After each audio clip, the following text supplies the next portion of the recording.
जय हिंद दोस्तों, स्वागत है आप सभी का रुद्र आईएएस के ऑनलाइन प्लेटफॉर्म पर। मैं डॉक्टर अमित पांडे आप सभी का हार्दिक स्वागत और अभिनंदन करता हूं। तो बच्चों, जब मैंने पिछली यूपीपीएससी और यूपीएससी एग्जाम्स की अपनी मार्कशीट डाली थी तो बहुत सारे बच्चों ने ये कमेंट किया था कि सर रणनीति क्या होनी चाहिए, क्योंकि हम लोग प्रीलिम्स परीक्षा ही क्वालिफाई नहीं कर पाते हैं। तो बच्चों, आज मैं आप लोगों को प्रीलिम्स परीक्षा कैसे क्वालिफाई करते हैं इसको आपको सिंपल शब्दों में समझा दूंगा, है ना। और अगर बेटा देखिए, मैं आप लोगों को जब पढ़ाता हूँ ना, मतलब कहीं भी पढ़ाने जाता हूँ, 2-3 जगह पे मैं कोचिंग्स में पढ़ाता हूँ, तो वहाँ पे जब भी बच्चों को हम पढ़ाते हैं तो बेटा शब्द ही कहते हैं, है ना, प्रेम से कहते हैं। तो इसका ये मतलब नहीं होता कि भाई मैं किसी को कुछ अपशब्द कह रहा हूँ या बुरा कह रहा हूँ, है ना। मेरा इंटेंशन कोई किसी को हर्ट करने का नहीं होता है। इंटेंशन सिर्फ ये जाहिर करना होता है कि एक गुरु और बच्चे के बीच में संवाद कैसा होना चाहिए, ठीक है। तो अगर बेटा शब्द निकलता है मुंह से, चूंकि आदत पड़ चुकी है, तो बच्चा उसके लिए क्षमा कीजिएगा, क्या ही है, आप लोग दयावान हैं ही। पिछली बार भी बताया था आप लोगों को, ठीक। तो चलिए स्टार्ट करते हैं। और आप बेटा अगर 10-15 मिनट ये वीडियो देखिए, बेटा मुंह से निकल रहा है ना, बस वही बात है कि भाई पढ़ाते पढ़ाते वो आदत हो जाती है, ठीक। तो जो आदत हो जाएगी वो मुंह से निकलेगा ही, ठीक। तो क्षमा कीजिएगा। बाकी 10-15 मिनट अगर आप इस वीडियो को सुन लेंगे तो बच्चा उसके बाद प्रीलिम्स फेल होने की नौबत तो आपको नहीं आएगी, है ना। अब देखिए, मैं अनरिजर्व कैटेगरी से था और जो भी कट ऑफ मार्क्स आते थे उससे 10 से 20 नंबर ज्यादा मेरे मार्क्स आते थे। पिछली मार्कशीट वगैरह में आप लोगों को मैं दिखा ही चुका हूं, तो आप लोगों ने खुद ही देखा था, है ना। तो ऐसा कैसे होता था? ऐसा इसलिए होता था क्योंकि एक स्ट्रेटेजी थी। वो स्ट्रेटेजी डेवलप करने में हम लोगों को 2-3 साल लग गए थे। तो अगर आप 10-15 मिनट दोगे तो आप सीधे उस जगह पे पहुंच जाओगे, ठीक है। तो देखिए, आप लोगों को सबसे पहले क्या करना है बेटा, ठीक है। सबसे पहले यह ध्यान रखना है कि आप लोगों की जो सबसे बड़ी समस्या है वो ये है कि आप लोग बस पढ़ते चले जाते हो। एक सब्जेक्ट उठा लिया और भैया उसे पढ़ते चले जा रहे हो, ये भी नहीं सोच रहे कि उसमें से कोई क्वेश्चन आएगा भी कि नहीं आएगा। जो टॉपिक पढ़ रहे हो वो आपके लिए उपयोगी है भी कि नहीं है, सिलेबस में है कि नहीं है, कि क्या है, भगवान जाने।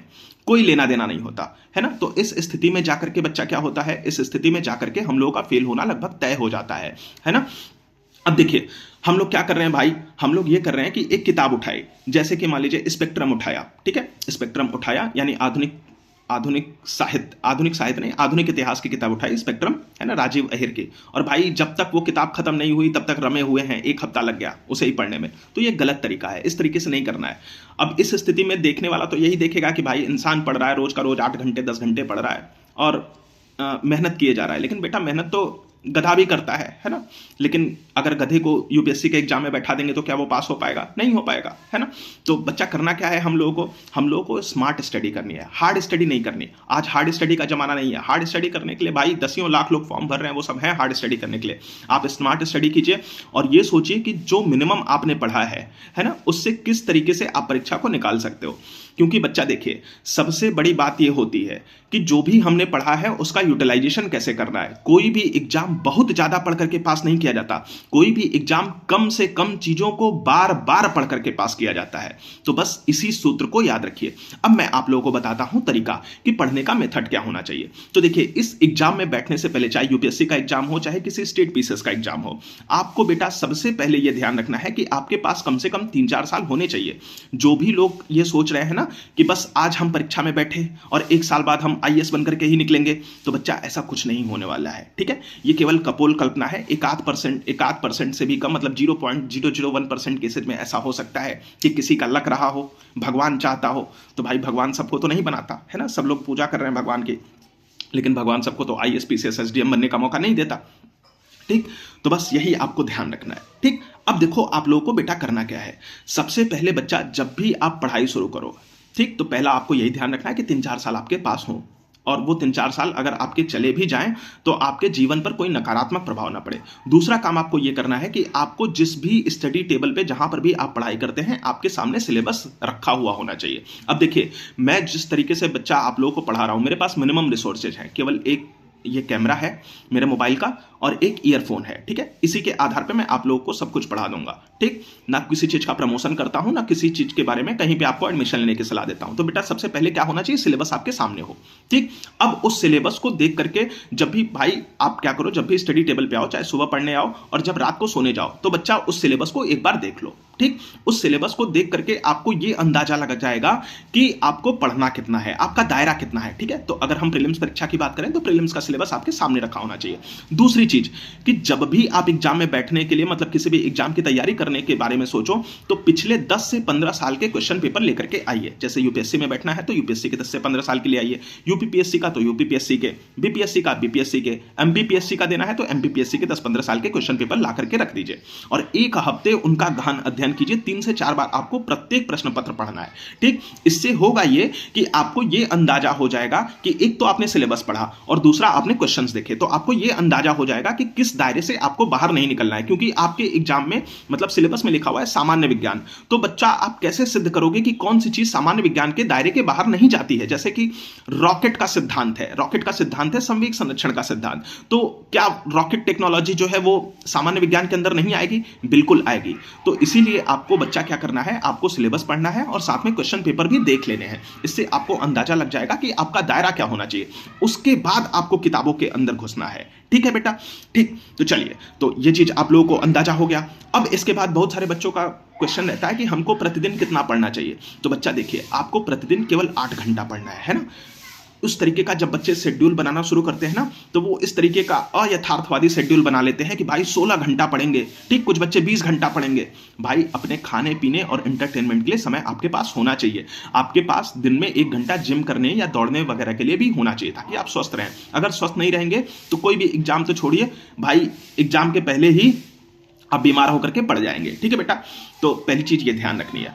उसके बाद 8 घंटा आपको बच्चा डेली पढ़ना है, चाहे कुछ भी हो जाए, है ना। वो 8 घंटा खत्म नहीं होना चाहिए, वो 8 घंटा आपको पढ़ना ही पढ़ना है। किसी अगले दिन पे मत टालिए कि भाई आज मैंने 7 घंटा पढ़ा है, कल 9 घंटा पढ़ लूंगा, ऐसा कुछ नहीं करना है। आपको प्रतिदिन 8 घंटा पढ़ना है। ठीक, अगर बच्चा याद रखिएगा 100 में से 1 कम हो जाता है तो वह संख्या 99 रह जाती है, वह 100 नहीं रह जाती है। ठीक, तो ये चीज एकदम ध्यान रखिएगा अच्छे से। तो आपको प्रतिदिन कितना पढ़ना है? 8 घंटा। ठीक, आप कोचिंग कर रहे हो ना कर रहे हो कोई फर्क नहीं पड़ता, आपकी सेल्फ स्टडी 8 घंटा होनी ही चाहिए। ठीक है, इसके बाद आपको एक चीज और ध्यान रखनी है। ठीक है, कि भूल जाइए कि दुनिया है, त्योहार है, कोई भी समय आ रहा है, शादी पड़ रही है, कुछ नहीं, कुछ आपको याद नहीं रखना है। पूरी दुनिया से काट लेना है अपने आप को। केवल आपको जो 2 साल 3 साल आपके हैं वो आपकी स्टडी पर ही देना है। ठीक, ये चीज आप ध्यान रख लीजिए। अब देखिए पढ़ने का तरीका क्या होता है। देखो बच्चा, एक किताब होती है जिसका नाम है घटना चक्र, है ना। सबसे पहले आपको बाजार से जाकर के ये पूर्वावलोकन घटना चक्र की लेकर के आनी है। ठीक है, ये घटना चक्र होती है, इसे लेकर के आइए। इसकी देखिए बेटा, कुल मिला जुला करके कितनी किताबें होती हैं? 8 किताबें होती हैं। ठीक है, 8 किताबें होती हैं। इनमें से बच्चों आपको करंट अफेयर्स की किताब नहीं लेनी है ना, समसामयिक घटना चक्र की किताब नहीं लेनी है। इसके अलावा बाकी की जो 7 किताबें हैं वो 7 किताबें खरीद करके रख लीजिए। और जब भी किसी भी किताब से कोई भी टॉपिक पढ़िए तो याद रखिए कि उसी दिन, ठीक है, उसी दिन उस टॉपिक को घटना चक्र में आए हुए क्वेश्चन से मैच कीजिए और ये देखिए कि आप कितने क्वेश्चन सही कर पा रहे हैं। अगर बच्चा आप 60 से 70% क्वेश्चन सही कर पा रहे हैं तब तो आपकी पढ़ाई सही दिशा में चल रही है। अगर सही नहीं कर पा रहे हैं, है ना, तब इसका मतलब है कि आप गलत तरीके से पढ़ रहे हैं। ठीक, और जानते हो ये काम क्यों करना है? ये काम इसलिए करना है क्योंकि बच्चा देखिए, सबसे बड़ी बेवकूफ़ी जो हम लोग करते हैं कि हम बस पढ़ते चले जाते हैं, हम ये सोचते ही नहीं है कि इस पे किस तरीके के क्वेश्चन आएंगे, है ना। तो जो भी टॉपिक आपने पढ़ा उसी का उसी समय अगर आपने उस पर आधारित क्वेश्चंस कर लिए, ठीक है, उसी का उसी दिन, तो बच्चा आपको एक तो लंबे समय तक चीजें याद हो जाएंगी और दूसरा आपको यह पता चल जाएगा कि किस तरीके के एग्जाम में किस तरीके के क्वेश्चंस आते हैं। ठीक है, अब चूंकि इसमें सभी स्टेट्स के और यूपीएससी के सम्मिलित रूप से क्वेश्चंस दिए होते हैं तो आपको यह भी अंदाजा लग जाएगा कि कितने प्रकार से क्वेश्चन कोई भी पूछा जा सकता है। ठीक, तो यह चीज आपको बिल्कुल करनी है। अब देखिए, समस्या यह होती है ना बेटा कि हम लोग क्या करते हैं, तैराकी के ऊपर मान लीजिए हम लोग किताब लेकर के आए, 20 किताबें हम लोगों ने तैराकी के ऊपर ला करके एकदम कंठस्थ कर ली कि तैराकी के ये नियम है, बटर स्ट्रोक किसको कहते हैं, फ्रंट स्ट्रोक किसको कहते हैं, बटरफ्लाई किसको कहते हैं। और भाई ये सब कुछ कंठस्थ करने के बाद हम गए और यमुना पुल से नीचे छलांग लगा दी। अब उस स्थिति में बताओ, आपको तैराकी के सारे नियम पता है लेकिन क्या आप तैर पाओगे? तो बच्चा आप तैर नहीं पाओगे। ठीक है, आप डूब जाओगे, है ना। तो आपको तैरना कौन सिखाएगा? आपको तैरना यही घटना चक्र सिखाएगी। ठीक है, तो आप जो भी टॉपिक पढ़ो उसी का उसी दिन, ठीक है, उसी का उसी दिन उस पर आधारित क्वेश्चंस को जरूर सॉल्व करो। और अगर 60 से 70% क्वेश्चन सही हो रहे हैं तब इसका मतलब है कि आप सही दिशा में जा रहे हो। ठीक है, तो पहली चीज ये ध्यान रखना है। सिलेबस हो गया आपका, सिलेबस आपको याद हो गया, क्वेश्चंस कैसे आते हैं ये देख लिए। अब भाई हमने ये भी देख लिया कि जिस टॉपिक को पढ़ेंगे उस टॉपिक को उसी दिन घटना चक्र से देख लेना है। अब आप लोगों का एक क्वेश्चन रहता है कि भैया एनसीईआरटी पढ़नी चाहिए कि नहीं। तो बच्चा देखिए, एनसीईआरटी पढ़ना आवश्यक नहीं है। एनसीईआरटी में जो भी चीजें दी हुई ना वो बहुत संक्षेप में दी हुई हैं। तो संक्षेप में अगर आप चीजों को पढ़ेंगे तो आप संक्षेप की चीजों को पल्लवित कैसे करेंगे, है ना। तो चीजों को समझने के लिए संक्षेप में पढ़ना आवश्यक नहीं होता, चीजों को समझने के लिए थोड़ा विस्तार से पढ़ना आवश्यक होता है। तो एनसीईआरटी पढ़ना आवश्यक नहीं है, पहली चीज तो यही जान लीजिए। इसके अलावा बहुत सारे बच्चे ये सोचते हैं कि कौन सी बुक लिस्ट क्या होनी चाहिए। तो मैं जो आपको फ्री की बुक लिस्ट है ना, जिसमें आपको किसी कोचिंग में नहीं जाना है, कुछ नहीं करना है, वो सब कुछ बता देता हूं। वो बुक लिस्ट आप ले लीजिए और उसी के आधार पर तैयारी कीजिए। अगर ये स्ट्रेटेजी अपना ली, इन बुक्स को आपने कंठस्थ कर लिया, इसके अलावा बाहर जाने की कोई जरूरत नहीं है। तो बेटा देखिए, सबसे पहले क्या करना है, आधुनिक इतिहास की बुक आपको कौन सी पढ़नी है, आप लोगों को पढ़ना है स्पेक्ट्रम, राजीव अहिर की किताब है, पर्याप्त है अपने में। उसके अलावा आधुनिक इतिहास की कोई किताब नहीं छूनी है, ठीक है। घटना चक्र में क्वेश्चन सॉल्व कीजिए, स्पेक्ट्रम पढ़िए, पर्याप्त है। इसके बाद आता है मध्यकालीन इतिहास और प्राचीन इतिहास। तो मध्यकालीन इतिहास और प्राचीन इतिहास दृष्टि की जो नोट्स है, ठीक है, दृष्टि की जो नोट्स है उसे ले लीजिए। उसमें जितना दिया हुआ है उतना पर्याप्त है, मोर देन सफिशिएंट है, कुछ नहीं पढ़ना है उसके अलावा। बहुत सारे बच्चे ये कहते हैं कि मध्यकालीन इतिहास के लिए सतीश चंद्रा को पढ़ लो और प्राचीन इतिहास के लिए कृष्ण चंद्रा को पढ़ लो। बच्चा क्या है, 800 पेजेज की किताब है। 800 पेज अगर आप केवल प्राचीन इतिहास और मध्यकालीन इतिहास में दोगे तो बाकी सब्जेक्ट में पढ़ोगे क्या, है कि नहीं। अब कई सारी कोचिंग ऐसे हैं कि आप लोगों को ये कहती हैं कि यूपीएससी जितने भी क्वेश्चन पूछेगा, है ना, सारे के सारे हमारे नोट्स में से ही आएंगे, ठीक है। और वो कहती हैं, जो कहती हैं वो एकदम सही होता है ना बच्चा। जानते हो क्यों भाई, 20,000 पन्नों का पुथन्ना दे देंगे, है ना। तो 20,000 पन्नों का एनसाइक्लोपीडिया दे देंगे, तो भाई जो भी क्वेश्चन पूछेंगे उसी में से आएगा, एकदम सही बात है। लेकिन ये सोचने की बात है कि क्या वो 20,000 पेज का पुथन्ना आप पढ़ सकते हो, क्या उसको याद करके आप एग्जामिनेशन हॉल में ले जा सकते हो, तो नहीं ले जा सकते। तो आपको क्या करना है, जितना मैंने बताया उतना बुक पढ़िए, मोर देन सफिशिएंट है। उसी के आधार पर मैंने सारे एग्जाम्स क्वालिफाई किए हैं, यूपीएससी, यूपीपीएससी, बीपीएससी, यहां तक कि उत्तराखंड तक का पीसीएस नहीं छूटा है मुझसे, सबका मेंस दे चुका हूं, ठीक है बच्चा। अब इसके बाद पॉलिटी आती है, तो पॉलिटी में सबसे अच्छी किताब सब लोग लक्ष्मीकांत को समझते हैं। लेकिन जानते हो बच्चा, लक्ष्मीकांत की किताब थोड़ी बोरिंग है ना। और उसके अलावा उसकी भाषा भी थोड़ी अस्पष्ट है। डीडी बसु को तो भूल ही जाइए, छूना भी नहीं है। तो बच्चा कौन सी किताब पढ़नी है, इसके लिए भी बच्चा सबसे अच्छी किताब दृष्टि की ही है ना। दृष्टि की नोट्स अगर आपको मिल जाए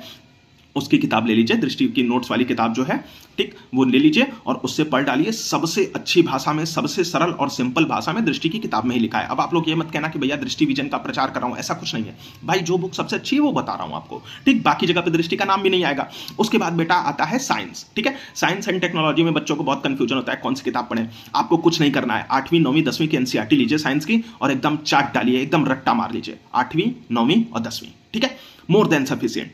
और उसके अलावा, ठीक है, जो घटना चक्र में लिखा हुआ है, जो आपकी किताब है ना घटना चक्र की, उसमें जो क्वेश्चंस आए हैं उनको सॉल्व कीजिए और उनको जो क्वेश्चंस एनसीईआरटी में ना मिलते हो उनको एक जगह पे लिख करके नोट्स बना लीजिए। More than sufficient. आप जान लीजिए विज्ञान का एक भी क्वेश्चन इससे बाहर नहीं जाएगा, जो ट्रिक मैं आपको बता रहा हूं, ठीक है। अब देखिए, अब आता है इकोनॉमिक्स। इकोनॉमिक्स के लिए आपको कोई किताब नहीं लेनी है, ठीक है। अब आप सोचोगे कि ये क्या है, कैसे बिना किसी किताब के पढ़ेंगे।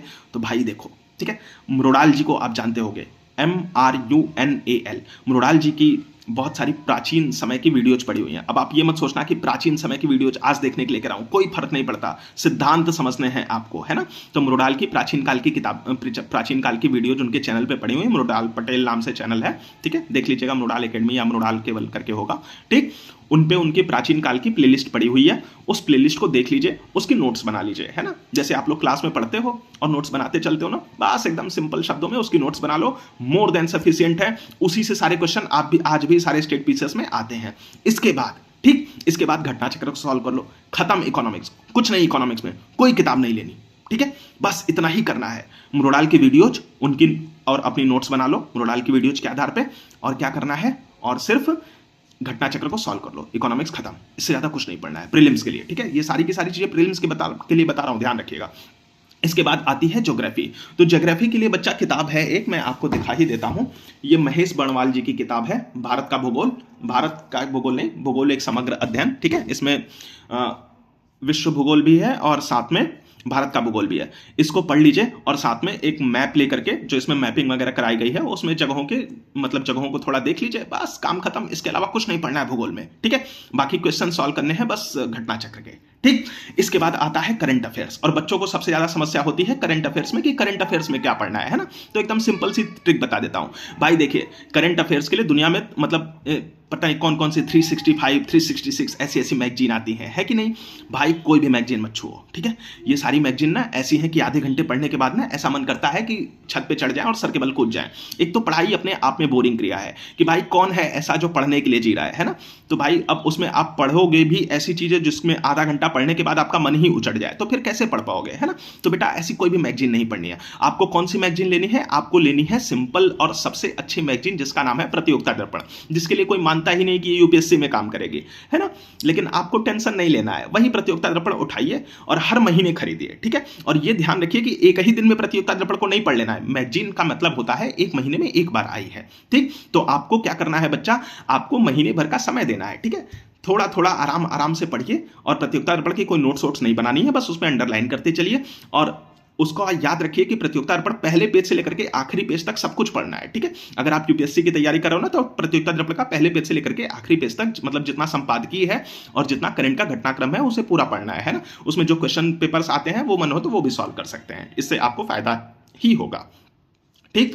तो अब इसको पढ़ने की तकनीक क्या है? अब देखिए, यूपीएससी के क्वेश्चन पेपर में बहुत सारे क्वेश्चंस ऐसे आते हैं, ठीक, कि अफगानिस्तान की बाउंड्री किससे किससे लगी हुई है, इजराइल की बाउंड्री किससे किससे लगी हुई है। तो जब आप प्रतियोगिता दर्पण उठाओगे ना बच्चा, तो वहां पे देखोगे कि प्रतियोगिता दर्पण में संपादकीय आते हैं, कुछ आलेख आते हैं। तो वो आलेख उन्हीं मुद्दों पर केंद्रित होते हैं जिन मुद्दों पर करंट में कोई घटना चल रही होती है ना। तो उन आलेखों को पढ़ लीजिए। अगर उनमें कोई क्षेत्र लिखा हुआ है, जैसे डोनबास क्षेत्र का नाम लिखा हुआ है, सार क्षेत्र का या लॉरेन क्षेत्र का उल्लेख है, कुजनेस बेसिन का उल्लेख है, तो उन बेसिन को अंडरलाइन कर लीजिए। ये देख लीजिए कि वो जगहें कहां पड़ती हैं, उसको एक जगह लिख करके नोट्स बना लीजिए। कोई ऐसा शब्द मिल जाता है आपको, जैसे ग्रीन वॉशिंग शब्द मिल गया कहीं पे प्रतियोगिता दर्पण में, है ना, किसी लेख में, तो ग्रीन वॉशिंग शब्द का अर्थ क्या है उसको एक जगह पे लिख लीजिए।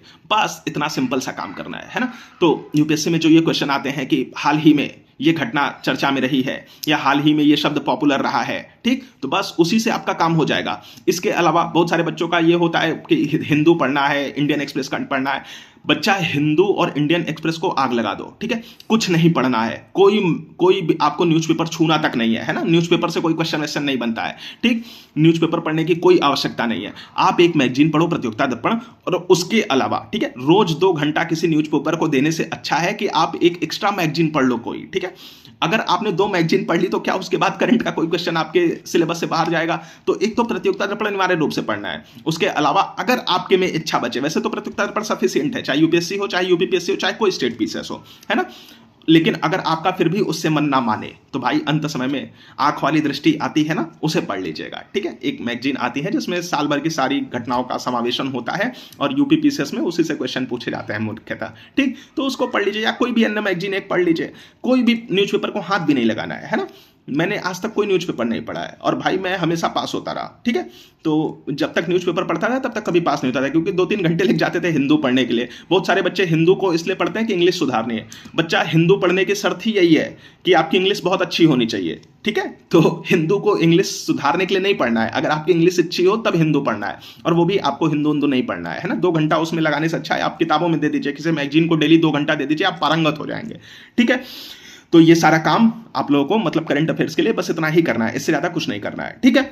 चलिए, फिर इसके बाद एक बच्चों में एक किताब बहुत पॉपुलर होती है जिसका नाम है लूसेंट, कि सर लूसेंट पढ़ना है कि नहीं, है ना। तो बच्चा, जब आप ये सारी किताबें पढ़ लीजिएगा ना, तब उसके बाद लूसेंट पढ़िएगा। और लूसेंट में केवल उन चीजों को टिक मारिएगा, उन चीजों को अंडरलाइन कीजिएगा जो आपकी किताबों में नहीं दी हुई है ना। क्योंकि भाई लूसेंट में छोटा छोटा भले लिखा हुआ है, 250 पेजेस की किताब है, ठीक, भले छोटा छोटा लिखा हुआ है, लेकिन बहुत सारा कंटेंट दिया हुआ है।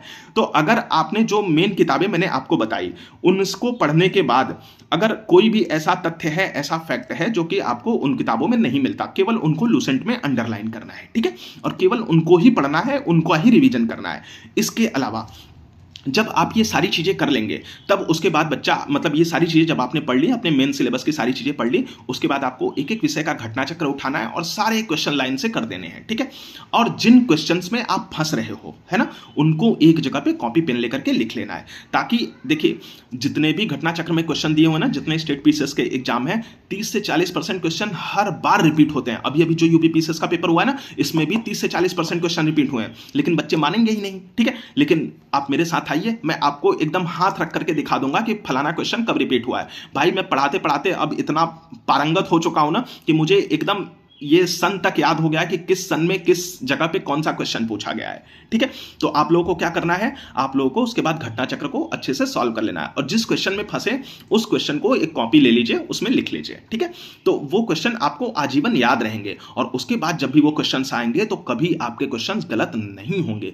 प्रीलिम्स की बच्चा केवल यही स्ट्रेटेजी होती है ना। अब देखिए एक चीज और ध्यान रखिए कि हम लोगों के जो बच्चे होते हैं वो बच्चे करते क्या है, गलती ये करते हैं कि कोई भी एग्जाम होता है ना बच्चा, तो उसमें 10 से 15% क्वेश्चन ऐसे होते हैं जो कि अनएक्सपेक्टेड रूप से आते हैं, जिनको आप प्रेडिक्ट ही नहीं कर सकते। और भाई जो बच्चे हैं वो बच्चे ही हैं, तो वो उसी 10-15% क्वेश्चन के पीछे भागते हैं। उनके पीछे आपको नहीं भागना है, आपको उन 85 से 90% क्वेश्चन के पीछे भागना है जो कि रेगुलर रूप से रिपीट होते हैं और रेगुलर रूप से आते रहते हैं, है ना। किसी भी एग्जाम को पास करने के लिए क्या 80-85% की मेरिट चाहिए क्या? भाई 60% से ज्यादा किसी एग्जाम की मेरिट आज के समय में जा ही नहीं रही है, इस तरीके के क्वेश्चन आ रहे हैं, है ना। तो बच्चा आपको सिंपली ध्यान रखना है कि उसी 85 से 90% के पीछे भागिए जो आसानी से आपको सुलभ हो जाएगा। ठीक है, तो बस उनके पीछे भागिए, कन्वेंशनल फॉर्मूला अपनाइए, और जो तरीका मैंने आपको बताया कि जो भी टॉपिक पढ़िए उसको उसी दिन घटना चक्र से सॉल्व कर लीजिए, एकदम उस पर आपको केंद्रित रहना है। ठीक है,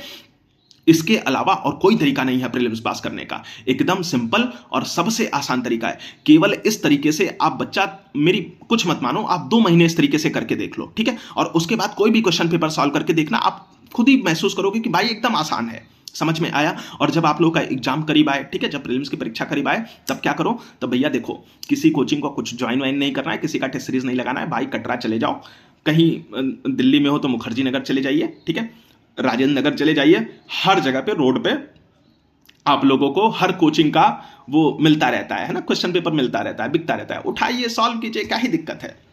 तो हर जगह 20-25 हज़ार रुपए देने की जरूरत नहीं है, 500-600 रुपए खर्च कीजिए और बाकी पैसे लेकर के एंजॉय कीजिए। ठीक है, और अपनी जिंदगी मतलब अपनी जिंदगी आराम से बिताइए। ठीक है, तो इस तरीके से बच्चा एकदम फ्री में आप लोग बिना कोई कोचिंग किए, बिना किसी जगह पर जा करके भी आप आराम से अपने घर बैठ करके 8 घंटा पढ़ाई करके एग्जाम 1 से लेकर के 1.5 साल में आराम से निकाल सकते हो।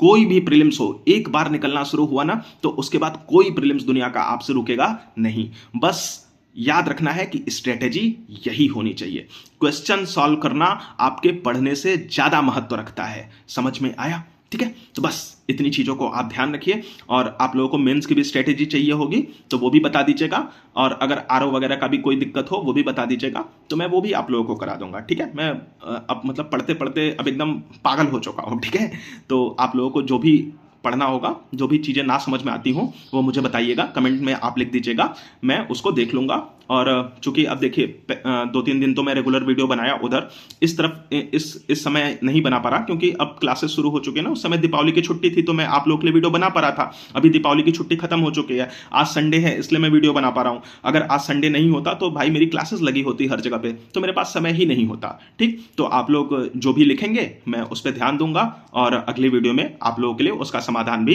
प्रस्तुत कर दूंगा। ठीक है, अगर आप लोगों को कुछ पढ़ना वढ़ना भी होगा, कोई टॉपिक पढ़ना होगा, कोई चीज समझ में नहीं आ रही है तो भी बताइएगा, मैं पढ़ा ही दूंगा, क्या ही दिक्कत है। आप लोगों के लिए यहाँ पे सब कुछ फ्री है, आराम से बस ज्वाइन कीजिए। बस इतना कीजिएगा कि एक लाइक कर दीजिएगा, सब्सक्राइब कर दीजिएगा, और कुछ नहीं चाहिए मुझे। ठीक है, बाकी सब कुछ आप लोगों के लिए फ्री है।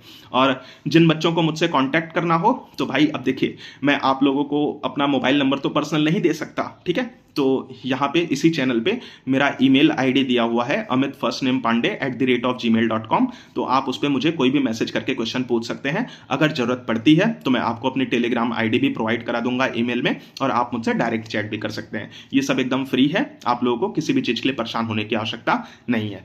तो आज की कक्षा में इतना ही बच्चों, आप लोगों के लिए यही रणनीति है, आप लोग आराम से तैयारी कीजिए। आप लोगों से मिलते हैं अगली क्लास में। जय हिंद बच्चों, बाय बाय।